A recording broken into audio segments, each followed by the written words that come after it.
Welcome back to the Fenway Focus. This is episode 10 of the Fenway Focus. My name is Jason. I'm always here with Derek, and we have a very special guest, and we're very happy to introduce him. Jake, you want to introduce yourself? Yeah, absolutely. My name is Jake Ignaszewski. I go by Iggy at times because my last name's super long. But now that I'm seeing on the video version, I put in three G's by accidentally. But I actually used to cover the Red Sox, 2 years ago or so on a podcast called Locked On Red Sox, and now working for DraftKings, doing social media with them. But still a huge Red Sox fan and excited to talk some Sox with you guys. Yeah, we can't wait. Third guest on, and I think this is a day that me and Derek have been talking about for a while now, and we're happy that now we can put into fruition. So, we're going to be recapping this past three-game series against the Cleveland Guardians. The Sox dropped 2 out of 3. It was kind of like the homestand against Cleveland, but not really. A lot of similarities, a lot of guys that were kept on killing the Sox on the Cleveland side, and defensively got better. But I think we're going to dive into that. So I'll start off with our guest Jake. Overall takeaways from this Guardian series, like what's maybe something that stuck out to you the most? I mean, I think you brought up the defense. The defense was kind of all over the place, and I think I saw Tom Caron make a tweet after the series. He was like, Cleveland or the Red Sox don't have to deal with Cleveland for the rest of this season. At least, granted, if they both make the playoffs, which could honestly be pretty surprising. But after losing like five out of the 7 games that they played against them, definitely nice to have Cleveland in the rear view, which is weird to say since they barely have any offense most of the time. But I think the defense was a glaring issue, and I think continuing to see some of the injuries stack up, it's tough pill to swallow. But the Sox keep on finding ways to stay in games and ultimately win some games. Yeah, absolutely. They're 14-12, I think, right? Or are they? Yeah, Yeah, 14 and 14 and 12. 12. Yeah, thank you. 14 and 12, 2 games above 500. Kind of what the general consensus of Red Sox fans thought they were going to be, just kind of in the middle of the mix. Obviously, the path to that was very wacky, but Jake, you nailed it on the head. The Guardians' offense isn't great. They're pitching powerhouse, and I think we saw that this series. I'll move it over to Derek. Derek, what are your takeaways, main thoughts, general? My thoughts are that this Guardians team is like the Red Sox worst nightmare because they have an elite bullpen with an elite closer, and they have an offense that just puts the ball in play. They don't do much, but they put the ball in play, and for this Red Sox team, that might be the worst thing. It's great that Rafael is playing shortstop now, and I'll continue to say that, but when you have, and I like David Hamilton at second base a lot better, but Valdez is still iffy at best defensively. Dahlbeck at first still gives me some nightmares when you think back to 22. Um, and Dahlbeck hasn't been hitting. Not that they can't hit, but he hasn't been hitting. And then with I like the end of games where it's like Connor Wong's now moving to first base and Rafaela's got to play third base because Hamilton and Valdez can't play third base. It's like and then up in the middle, you're stuck with Hamilton and Valdez, and we've seen how that's gone at times. Then you got like occasionally Pablo Reyes might be playing third base or first base, which is also not ideal. Or so it's just kind of like this Guardians team is just like, okay, we're just gonna put the ball in play and see what happens.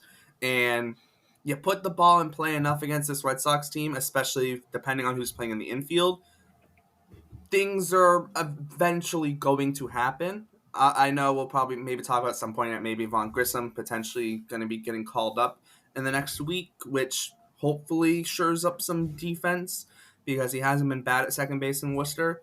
And it kind of, it solidifies your 3/4 of your infield in terms of third base, short, and second will kind of be set in once Devers is playing third base every day again, which at this point, I don't know when that's going to be because it was supposed to be Wednesday.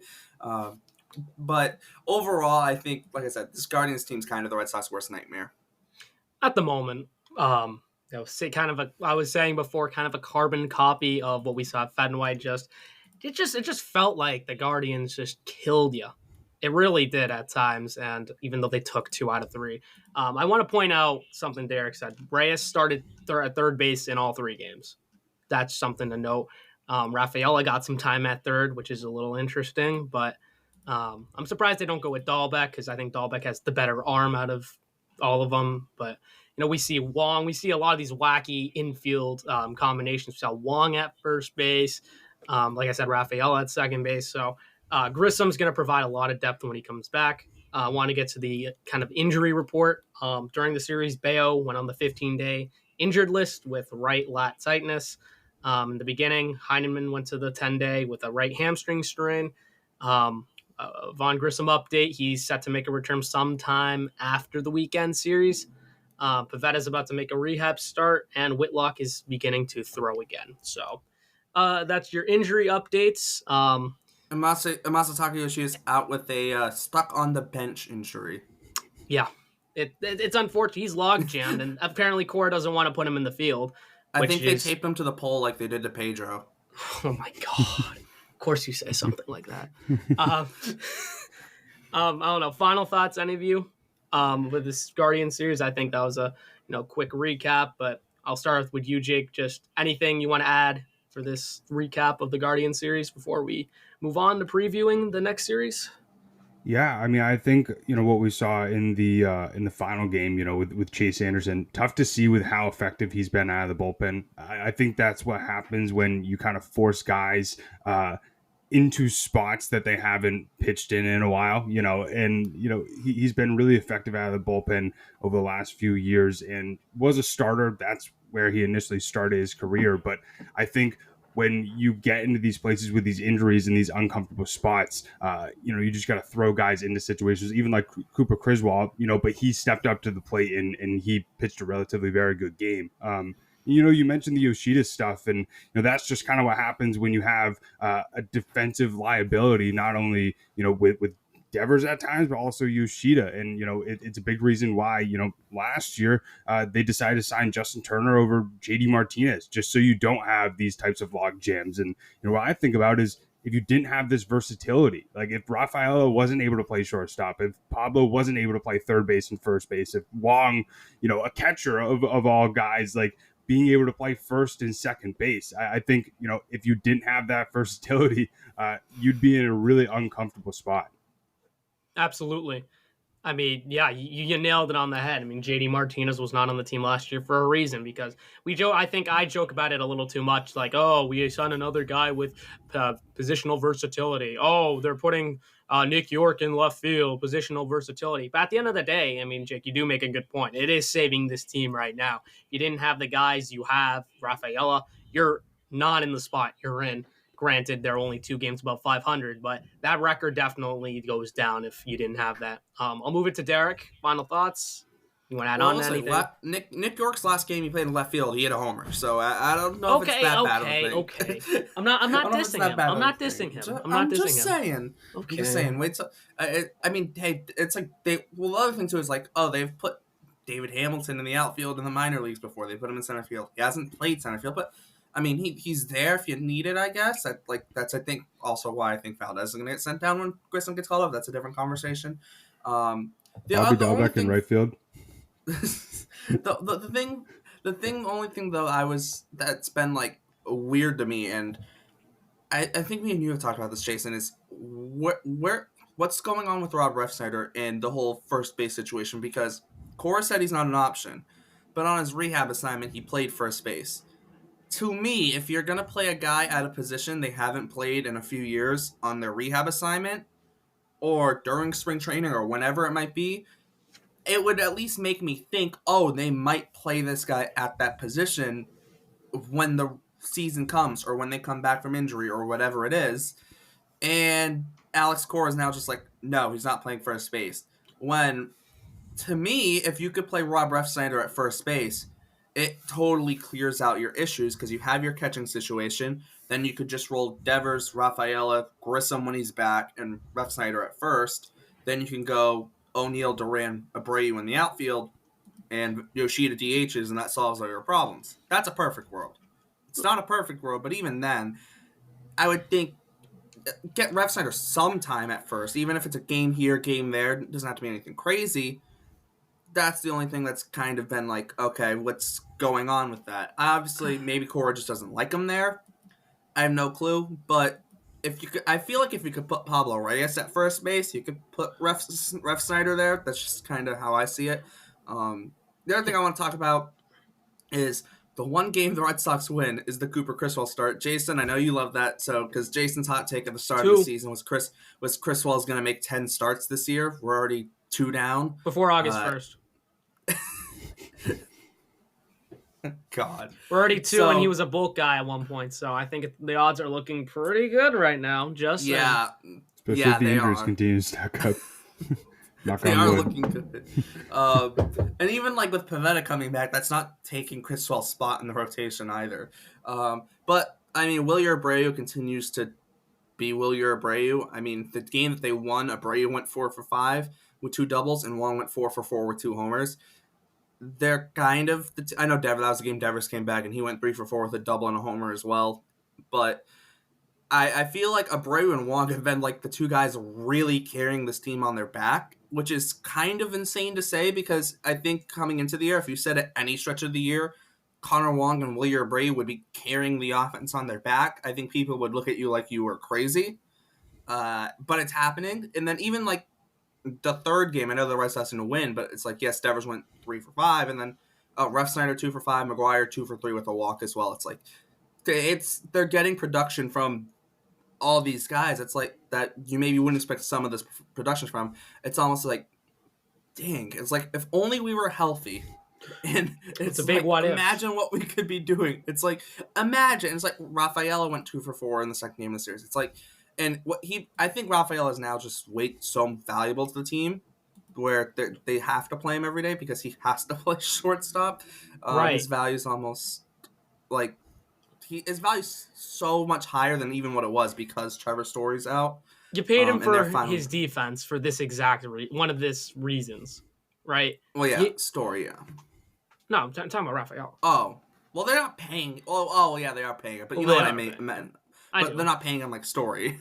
No, yeah, I know. I want to allude to the Ref Snyder point. I don't disagree with the stuff you said about the Ref Snyder at first base. I think one thing is you don't know what's going on behind closed doors. Maybe Ref Snyder's like, yeah, no, I don't like this at all. It's not good.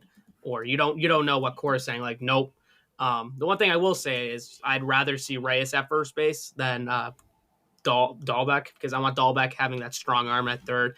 It really helps at the end of the day because I don't want to say a cuss word, but don't slander on Baugh, but he is probably one of your better defenders right now. I mean, that says a lot in this infield right now. But yeah, I think. Also, I don't understand why Yoshida can't play left field for 1 or 2 days. There's also that, but that's hey, shout out. I guess Cora makes the decisions, but right. Also, for it up to me, you have an off day Monday. You have an off day.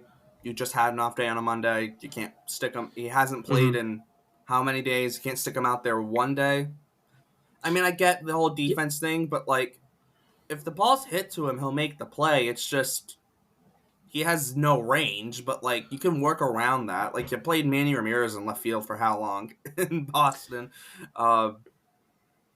Like you're not always gonna have the luxury of like an outfield that's elite defensively with like, I mean, we look back to the 2018 team and like everyone was good defensively. You're not. That team shouldn't count you. That team should not be a team we look at and go, oh, we want that because that team's insane.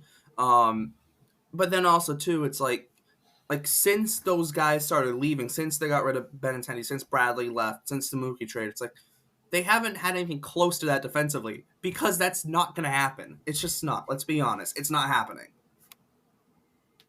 Yeah, I don't disagree with you. I mean, I think he's the second highest paid player on the team. You got to get him out there one way or the other. I think continuing to have like the excuse of, it's not really so much of an excuse, it just is what it is if Rafa can't play third base because his knee's hurting him and you want the longevity of the 162, I get it. But at the same time, like, give Yoshida some reps, and he wasn't that bad last year. Like he really wasn't that bad. And I get the speed with Duran and the plus defense from all the other outfielders, but I don't disagree with you there. Like once or twice a week, like wouldn't hurt just to get him in the lineup. Like use him like they did JD in 18. Like put him in left field occasionally. I know JD's arm, he was an okay arm in left field, but still, I mean, he's not the best defender either. So I thought they were going to He rotate the can't move DH more. either. He Yeah, can't move either. they did that in 18 and they won a World Series. I guess why can't they do it this year? I think I definitely agree. The only thing is Yoshida's not going to trip over second base. Yeah. That's the only. Oh my thing. god. Oh my god! I remember that. Maybe that's why Corey's scared to put him in the outfield. Oh, shush. I want to talk about 40-man stuff for a little bit. The Red Sox only have 2 guys that they can call up realistically from AAA right now. It's Naoki Uwasawa and Vladimir Gutierrez. That's it. No position players other than Vaughn Grissom, who is actually about to be activated from his rehab assignment, but still no one who's healthy who can be called up at the moment. Jake, I want to go to you. Do you have any thoughts on that? Do you have anything to add on to that? I mean, depth is already very thin. It's April 26th. We shouldn't be having this concern. The Red Sox shouldn't be having this concern right now, but I wanted to transition it to you. Any thoughts on that? I think it's an interesting discussion topic. Yeah, I mean, it's been interesting to see the guys that have come up, like the Romy Gonzalez and even the catcher, the Heeneman or whatever. I mean, he played like 2 seconds, and I mean, they get injured in a snap of a finger, and it's tough to see when you do have that depth. They're barely able to even like fill in on the major league roster. I think with what we've seen on the pitching side, with the injuries continuing to stack up. I mean, Uwasawa, I mean, he hasn't pitched that bad in AAA.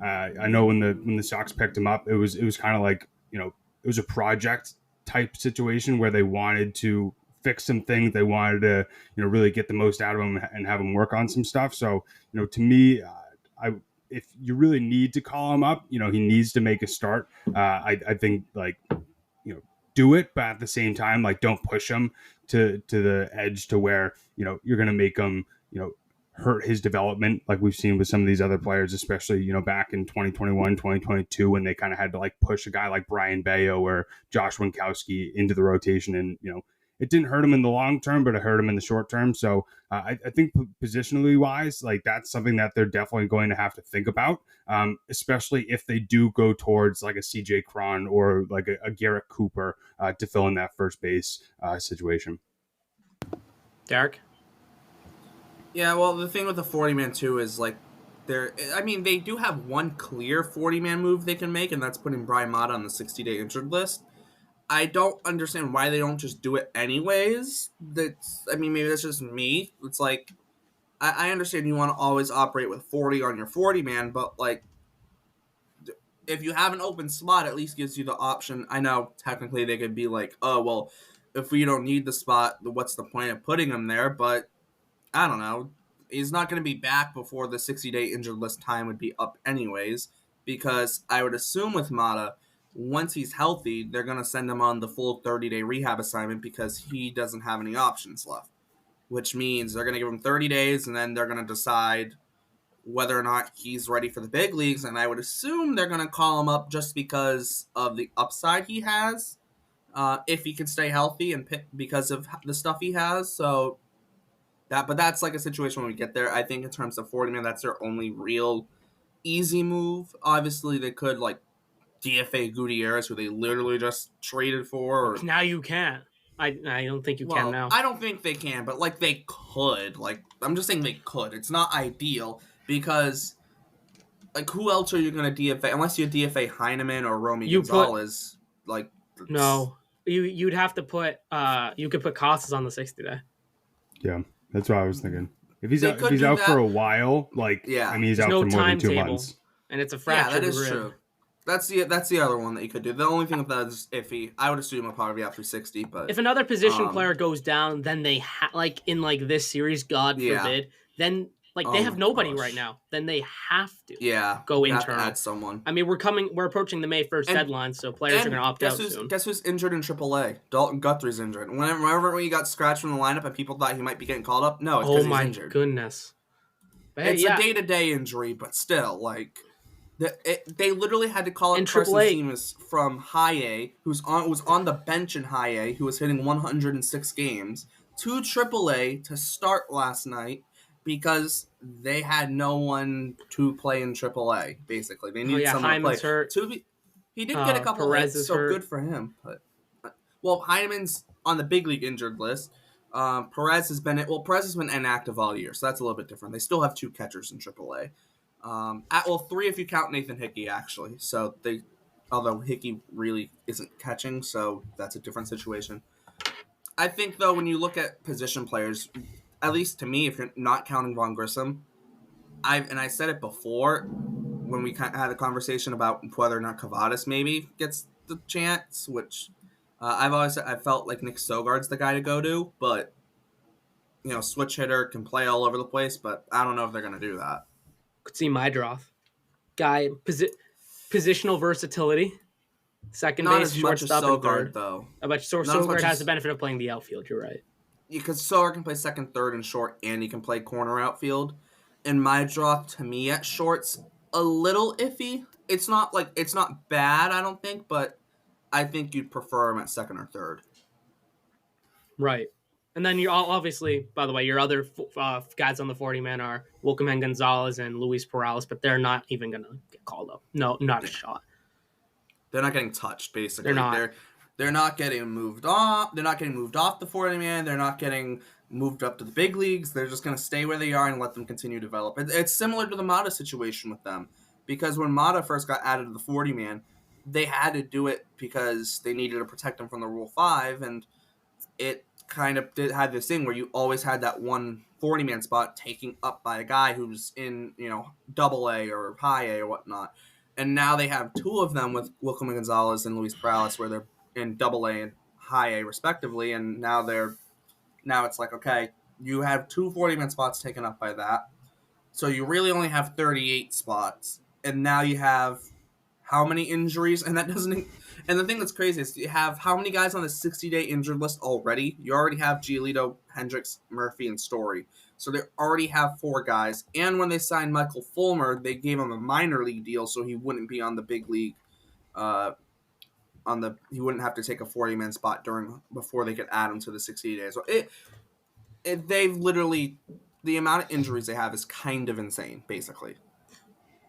If I were to pick one of the guys from AAA who's an infielder, because you guys were talking about Madridov, like Sogard, Kavadas. I think with Sogard, it's not the end of the world by any means if they have to DFA him. If another guy has to fill in his 40-man spot. I think with Chase Madridov, he just came up this year to AAA, was in AA last year, and actually has some pretty good upside. So I think same with Kavadas too, but Kavadas has 0 versatility. So I think, putting those into effect in your thought process, I think, with Sogard, 26, he's probably, he's a quadruple A, he's not a major leaguer. And so I think thinking about those things definitely plays a huge factor.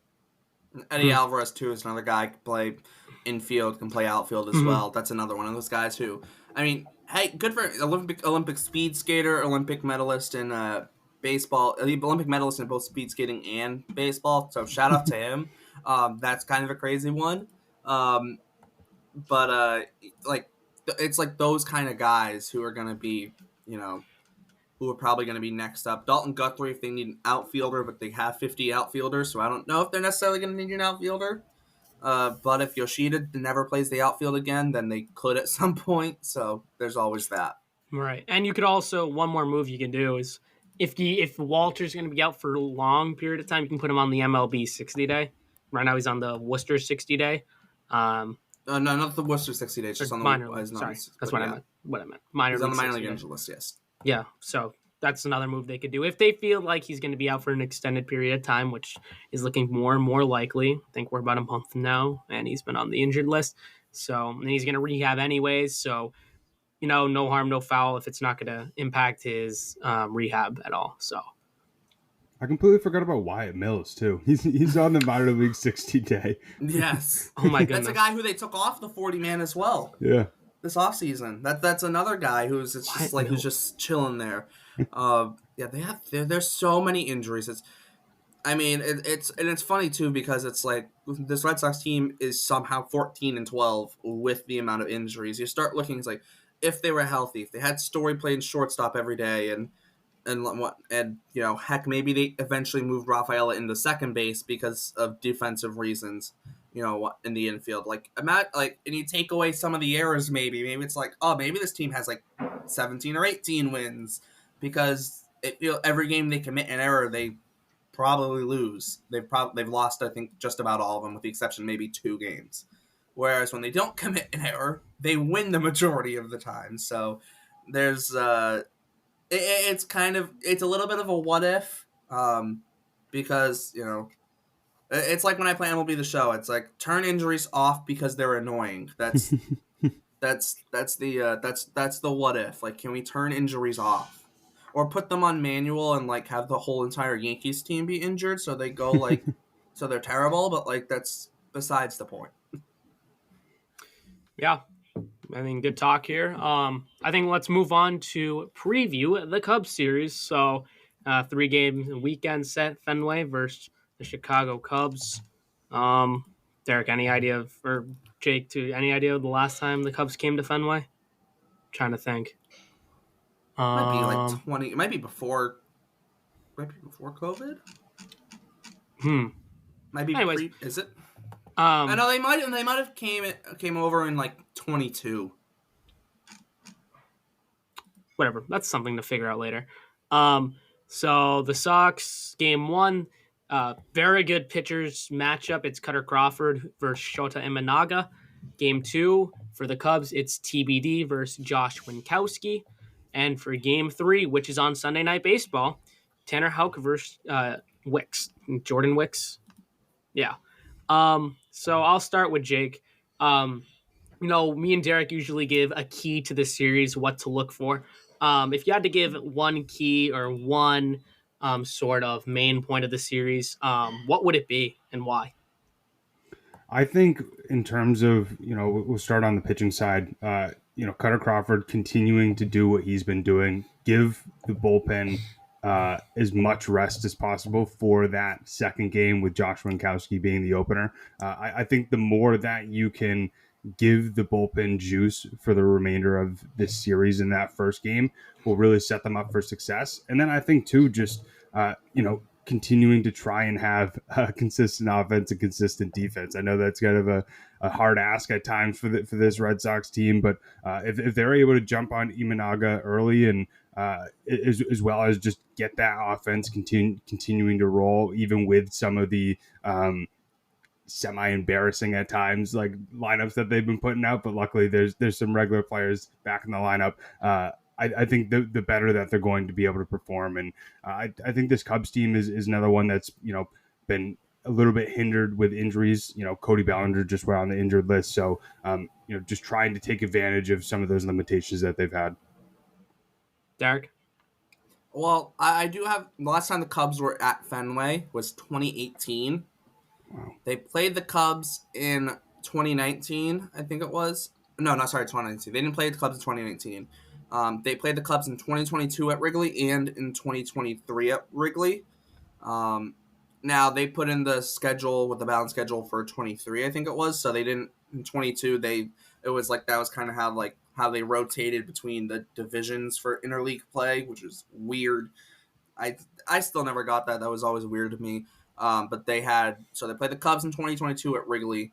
Then in 2023, with the implementation of the balanced schedule, they played at Wrigley again. So now, the first time in 6 years. The last time the Red Sox played the Cubs at Fenway, they won the World Series that year. So I'm just saying, don't give up on the team yet. For pitching matchups, I like the Crawford-Imanaga matchup. That's going to be exciting. I wish I could be at Fenway for that game. That's the game that it's like, oh, I wish I could go. But I'm excited to see it at the very least, though, to watch it. Game 2, I would think the Cubs are going with some sort of bullpen game, because to me, it doesn't really look like they have anyone in their bullpen who's starting, unless like Ignaszewski does, but like he hasn't been starting. I have no clue what they do. Although I did see Colton Brewers in their bullpen, so that's a name. And then game 3 is Tanner Houck and Jordan Wicks. If Houck keeps on pitching like he has, I think the Red Sox have a very good chance to take 2 out of 3 from this series. I don't want to keep on predicting 2 out of 3 because I have been. But I'm going to say 2 out of 3, and I think the key is, outside of defense, we talked about this before. Don't want to say defense every time, but I think the key is just kind of getting everyone like fully healthy and getting a full strength lineup, or at least as close to full strength as you can get, with Yoshida DHing, Devers at third, O'Neill in the outfield, and I would assume Ref Snyder plays game 1. How much he plays after that, I'm not sure. I don't remember. Is Wicks a righty or a lefty? Jordan Wicks is a lefty. Lefty. Okay, that's what I was thinking. Lefty. So he'd play in game 3 too. So I don't know if Ref Snyder plays game 2 with how that situation is going. But we'll get Ref Snyder for 2 games. So who sits is going to be interesting, because I know Duran's been a little cold, but we know how hot he can get at the snap of a finger.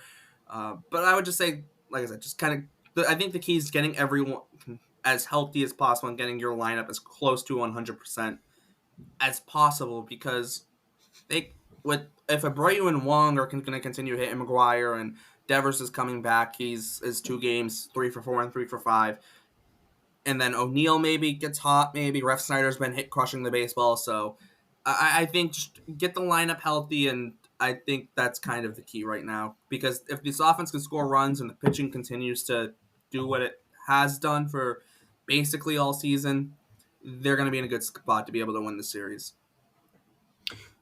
Yeah. So I just did some research. The Cubs are batting .229 in the past week. I'm going to say not great, not terrible either. So what's their real strength? I don't know. They're a solid all-around team. So I think I think my key for this one is for the bullpen to lock down in the late games. I think game 1 of the Cleveland series you lost after. How had a great game, but you left him in a little too long. But yeah, I think that's my key. Just limit, and their offense, like you said, like Jake said, Cody Bellinger just went down. Starters, you're absolutely right, Jake. I think Crawford needs to go at least 5, maybe go 6 again. I know he struggled to go 6 or 5 or more in his just career in general. So if he can get you 5, 6 quality innings like he has been, that's good. Then you can lock down 6, 7, 8, 9. I think we'll see Justin Slayton tonight. Regardless, he hasn't pitched in a while. I know Derek is smiling a little bit. Best reliever on the team. Future setup man to Luis Guerrero, Justin Slayton. I will be looking on this in 3 years' time. I'm speaking it into existence. Justin Slayton's going to be Luis Guerrero's setup man. With Alan Castro in the outfield. Yeah, get Alan Castro in the outfield too. Let's call him up from high A. I don't care. But no, in all seriousness, Slayton has been. He hasn't struck out a ton of people. But even then, a lot of weak contact, nothing insane. I will say this with the Cubs though too, real quick. Hit the ball in the air against Imanaga, because he is a fly ball pitcher, and at Fenway, especially if the wind's blowing out, please hit the ball in the air, especially to left field, and get maybe some cheap homers. Maybe. It's definitely I'd like to see Devers go back to remember when he was in spring training, just hitting everything to left field. Yep. This might be the series to do it. Especially against, like I said, Imanaga, fly ball pitcher. If wind's blowing out, maybe. Wong, oh my. Well, Wong doesn't have to do it against a fly ball pitcher. He hits the ball hard, and that thing's going about 420. So when he hit, Wong's almost like Christian Vasquez in the sense of when he hits them, he hits them. There's no doubt. Yes, 2019. If Wong somehow hits 20 home runs this year, which honestly would be hilarious, because it's everyone's talking about Kyle Teal, and then Wong comes and just starts destroying baseballs. That would be hilarious. Yeah, I was going to say one last thing on Imanaga. He hasn't pitched more than 92 pitches and hasn't allowed more than 5 hits. So I think if they're really able to get up his pitch count and get more than 5 hits, get some traffic on the bases. The only time he's walked batters is against Seattle, where he walked 2. So I think the more traffic that you can get on the bases, the more hits, the more uncomfortable he'll get. And I think you guys said it perfectly with Fenway. Just pepper that wall. Yeah, I was gonna say. I think I have a good feeling that Wong's gonna hit 3 home runs in the series. I just do with Imanaga. Jake, I know you're the DraftKings guy. Is that a good thing, or should I bet on that? I'm kidding. Yeah, I mean, I think tonight, like, betting on the under is definitely, but I think everybody's going to be hammering the under for this one. But yeah, I think I would give it 2. I would give it 2 home There you runs. go, Derek. I'm not sure on Wong. I mean, Of course you're not. bet Wong for over half a home run for tonight. That might be something. The other thing I'll say, Cubs. Jeez Louise. Cubs. Their strength is defense up the middle, and they just lost one of their guys up the middle in Cody Bellinger, so that's something to watch. They've been playing Mike Tauchman in center, which, not to say Mike Tauchman's bad, but he's not Cody Bellinger, right? They still have Swanson at short. You still have Nico Horner at second, so you still have that dynamic duo up the middle in terms of defense. But it's not the same. It's not like this insane defense now without Bellinger there. Although they could play Pete Crow Armstrong in center, and I think that's the thing to watch, because defensively he kind of continues that kind of defensive triangle between short, second, and center of just having elite defenders. The other thing I will say too is, I would love to see Colton Brewer get smacked up in a game this series. like they bring in Colton Brewer and the Sox score 4 and he only gets 1 out or something like that. That'd be pretty nice. That'd be funny. Cody Bellinger, intentional walk merchant. I think Derek remembers that. Jake, for context, 2 weeks ago we'd had our stat of the week, and mine was Cody Bellinger led the league with he was intentionally walked the most. He'd have 4. He still has 4 intentional walks. It's insane. I don't know. I mean, it was at that time only 4 weeks into the season. He was averaging 1 intentional walk a week, so I think that was pretty funny. But speaking of stat of the week, Derek, I think it's a good time to transition to stat of the week.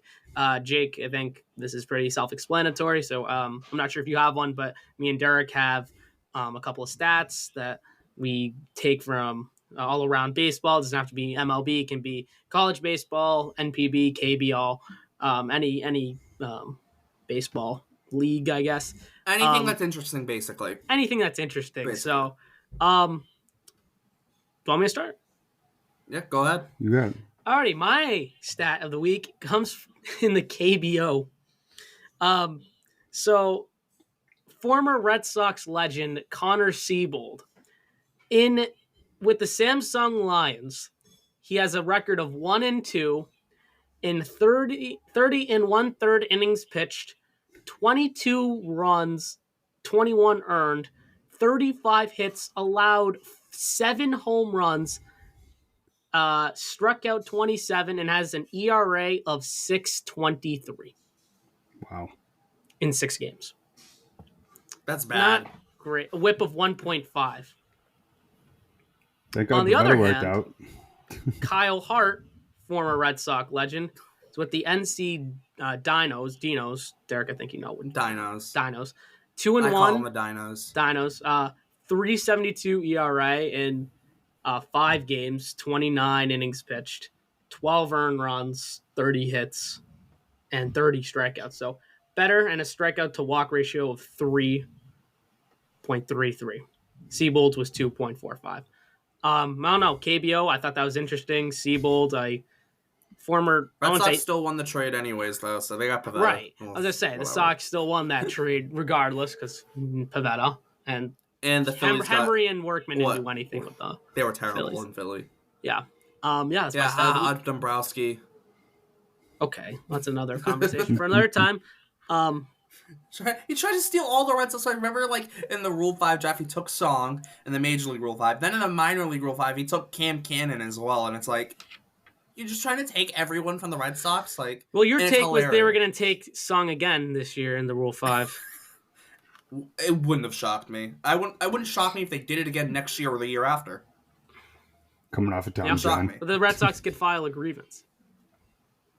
I don't think Dombrowski cares. I think he just wants to be Okay, a pain in the anyways, butt. I think that's enough for my stat of the week. Derek? My stat of the week is that Pablo Reyes, Emmanuel Valdez, and David Hamilton this season are hitting a combined 160, and they have a combined slugging percentage of 247, and also adding the fact that none of them can play shortstop. At least in my opinion, none of them can play shortstop.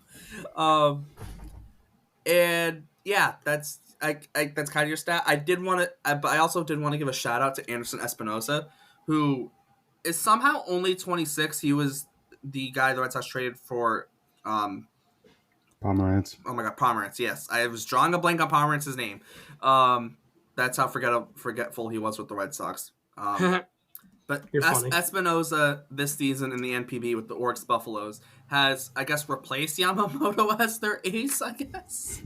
Everyone thought it was going to be Yamashita or it was going to be, oh my God, I forget who their other young pitcher is who's really good.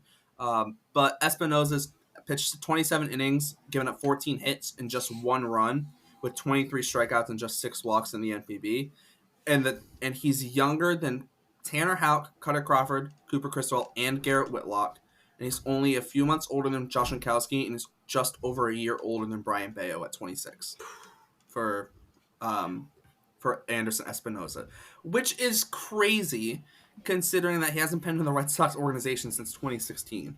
That's a little bit mind-blowing because that's a name that it's like, oh, Anderson Espinosa. It's like, wait, he's 26? Like, you feel like he's a lot older, but you also feel like he's not that old at the same time. It's weird.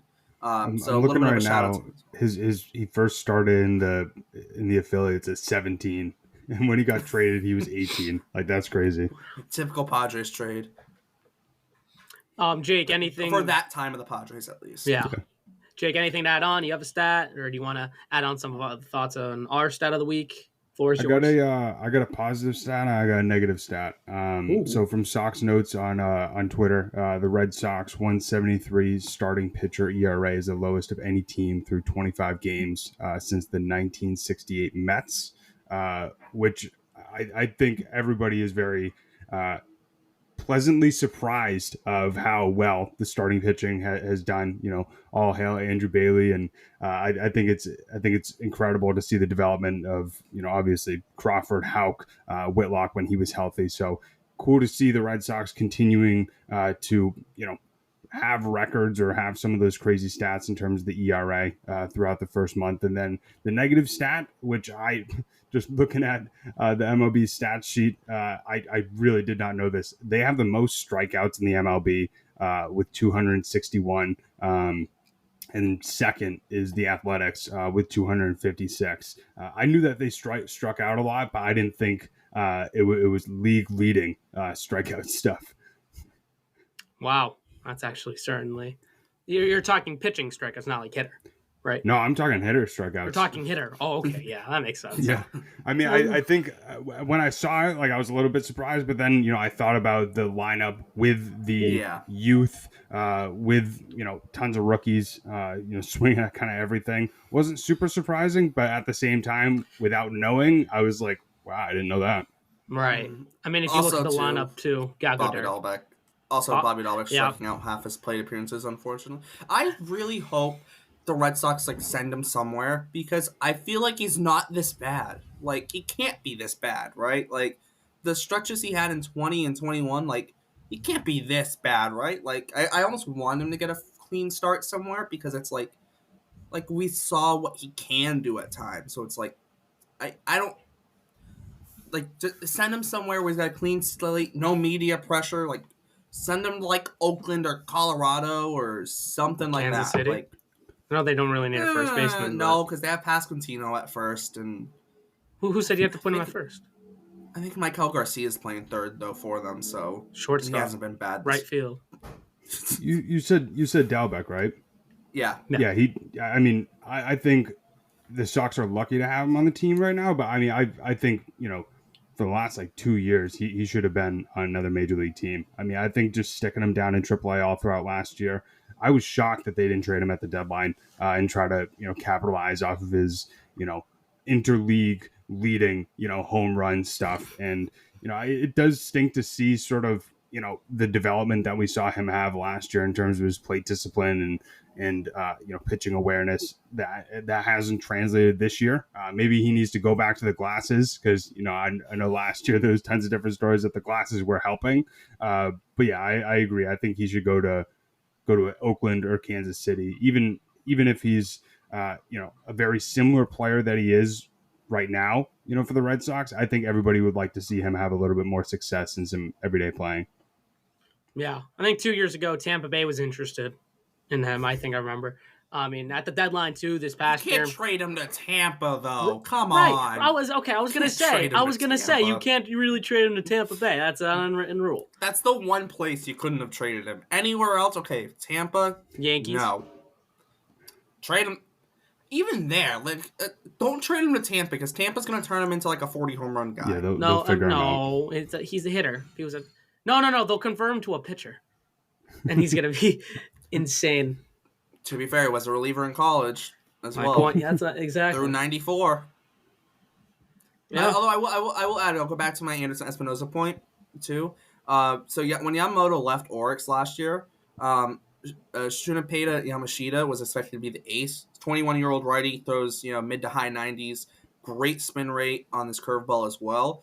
The only thing this year, his command has been very shaky.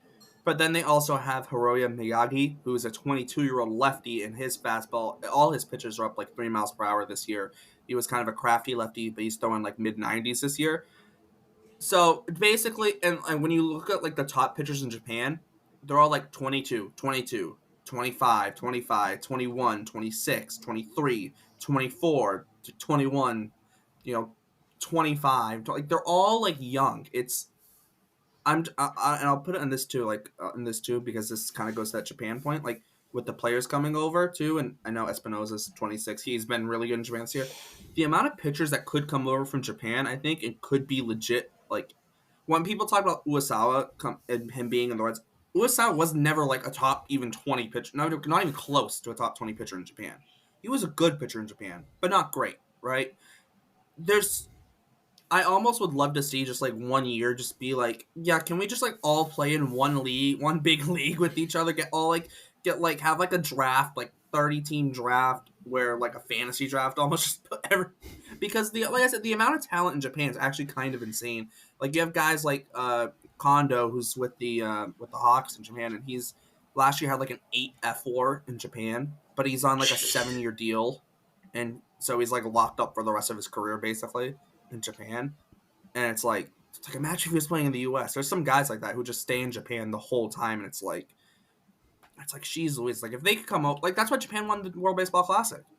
The talent there is insane, and I think people don't realize that too. So I did want to bring that up because you see guys like an Anderson Espinosa pitching well in Japan, and it's like, and he has like I think like 7.6 strikeouts per 9, which is good in Japan because of the amount of slap hitters they have that just like to put the ball in play. That's a guy like I think he's probably coming back over at some point. I wouldn't be shocked. Sox got to pick him up. Gotta.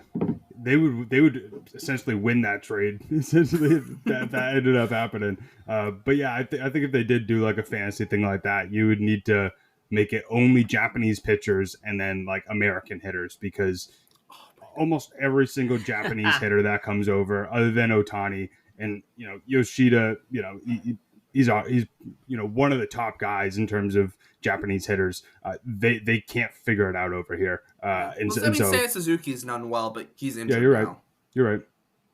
But like I said, like it's not like the elite of the elite in Japan aren't coming over. Like Yoshida was good in Japan. Don't get me wrong, one of the best. But even then, like he still has question marks. Like when Murakami comes over, that's the real proving point there. Yeah, because his game is more power wise. Correct me if I'm wrong. Right? Yes. Yeah. And that's the biggest thing that doesn't translate over from Japan to the MLB is the power. So, well, he hit 56 homers with a dead ball in Japan.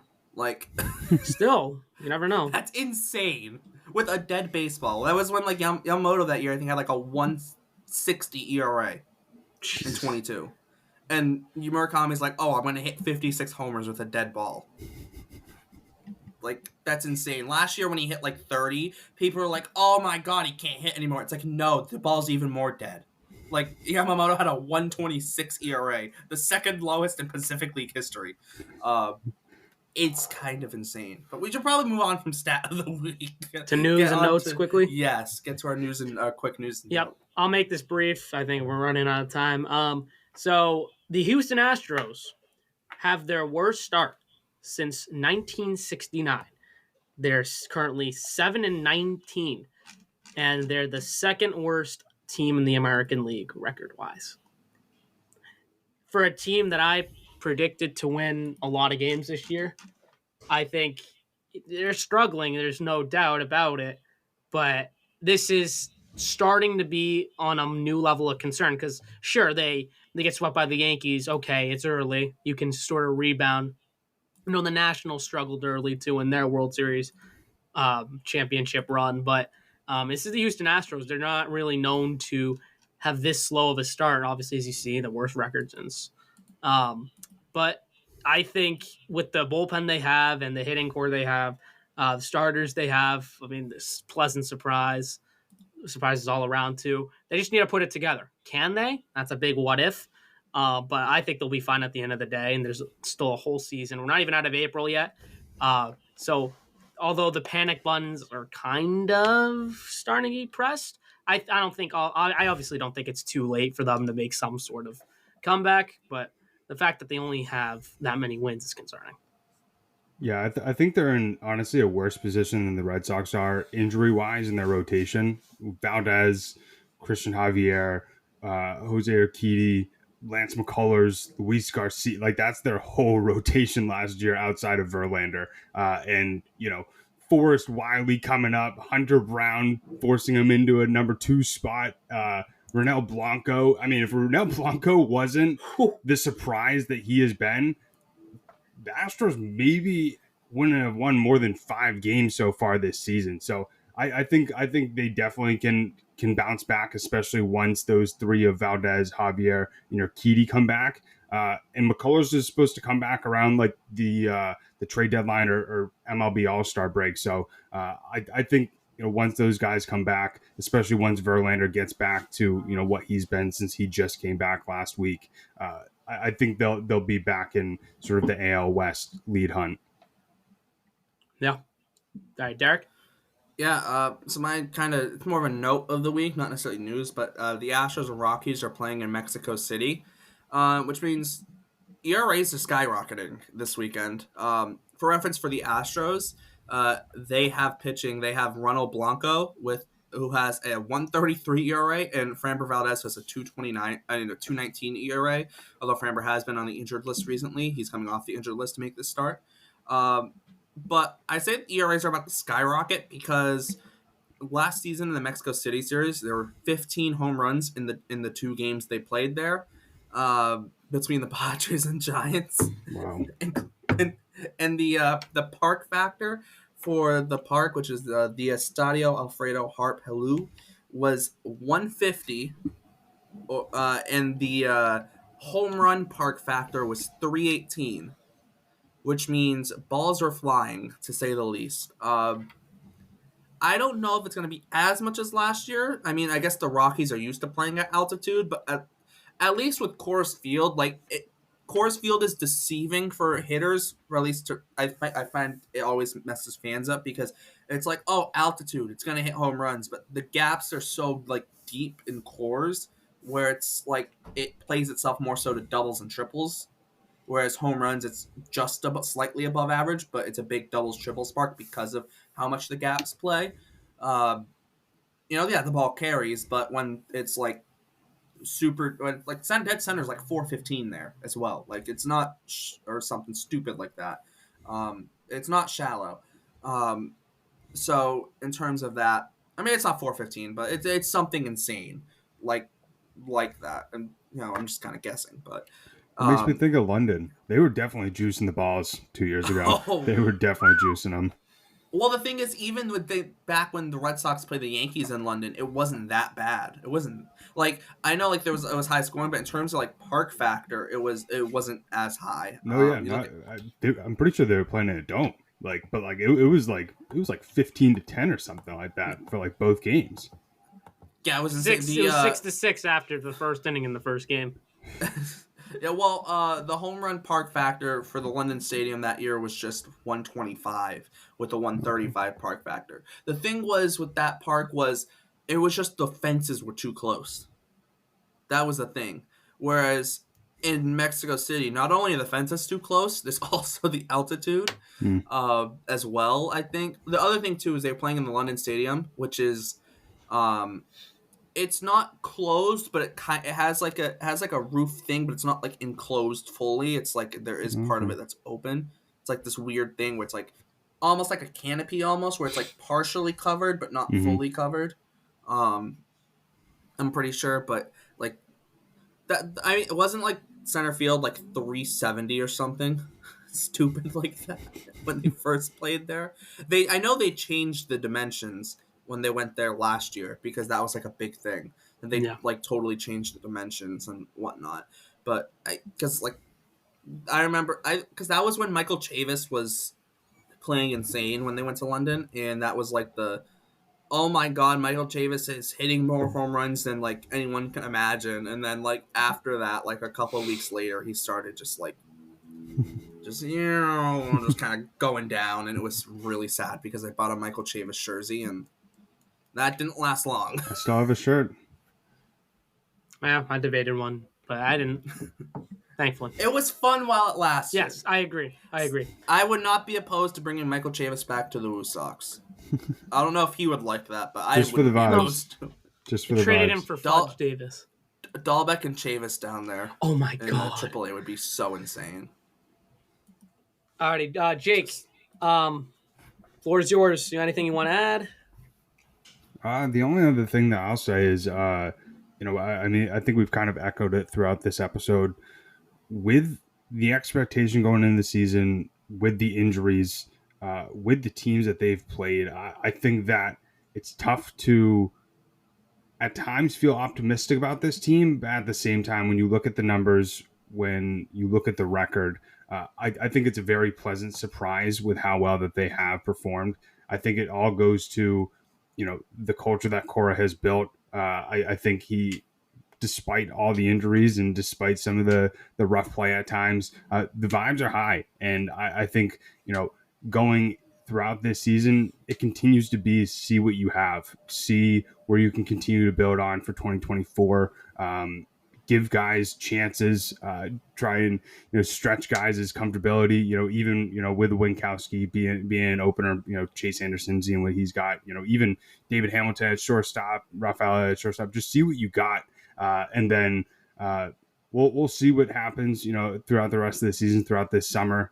Same with the trade deadline, but very excited to see sort of how these guys continue to grow, especially in the rotation. I think there's going to be times where we see Crawford, Houck, we've already seen it with Houck a little bit, sort of show their old self. But I think the more that those guys kind of go through that adversity, through some of those ups and downs, they'll develop even more. And if it all evens out to, Whitlock, Houck, and Crawford having, a sub-3, sub-4 ERA, I think all of us will be pretty happy. Yeah, I agree. Think, Derek, you want to add anything before we wrap up? No, basically, I just want to say thanks to Jake for hopping on with us, and check him out on social media, pretty much everywhere he is. Jake, you want to shout out your socials? Yeah, absolutely. So I mean, I'm on Instagram. It's at Jake Iggy. Instagram it's I am Jake Iggy, and then I also host a podcast where I connect mental health and sports. It's called Iggy's Sports Talk. You can follow that on Instagram or wherever you listen to podcasts. You guys might find this kind of funny. I have an episode coming out in a little bit with Ryan LaVarnway and some other former major leaguers and stuff like that. I just dropped one with Mel Kiper Jr. talking about the mental transition into the NFL draft. So. And then one other one too is Brandon Lloyd. I'm trying to get that one scheduled out. So some funny names, some funny throwbacks. But yeah, I'm really a big Ryan LaVarnway guy. So yeah, Ryan LaVarnway is awesome. Great guy. But thanks so much for having me on, guys. It was fun talking Sox. Yeah, absolutely. And go check out Jake if you haven't. Just by the sound of it, it already seems like such a good episode, and what you do is really good. And I'm going to give it a listen, as should all of you guys if you're still tuning in. For Jake and for Derek, I'm Jason. Thank you for tuning in to the Fenway Focus, and see you later.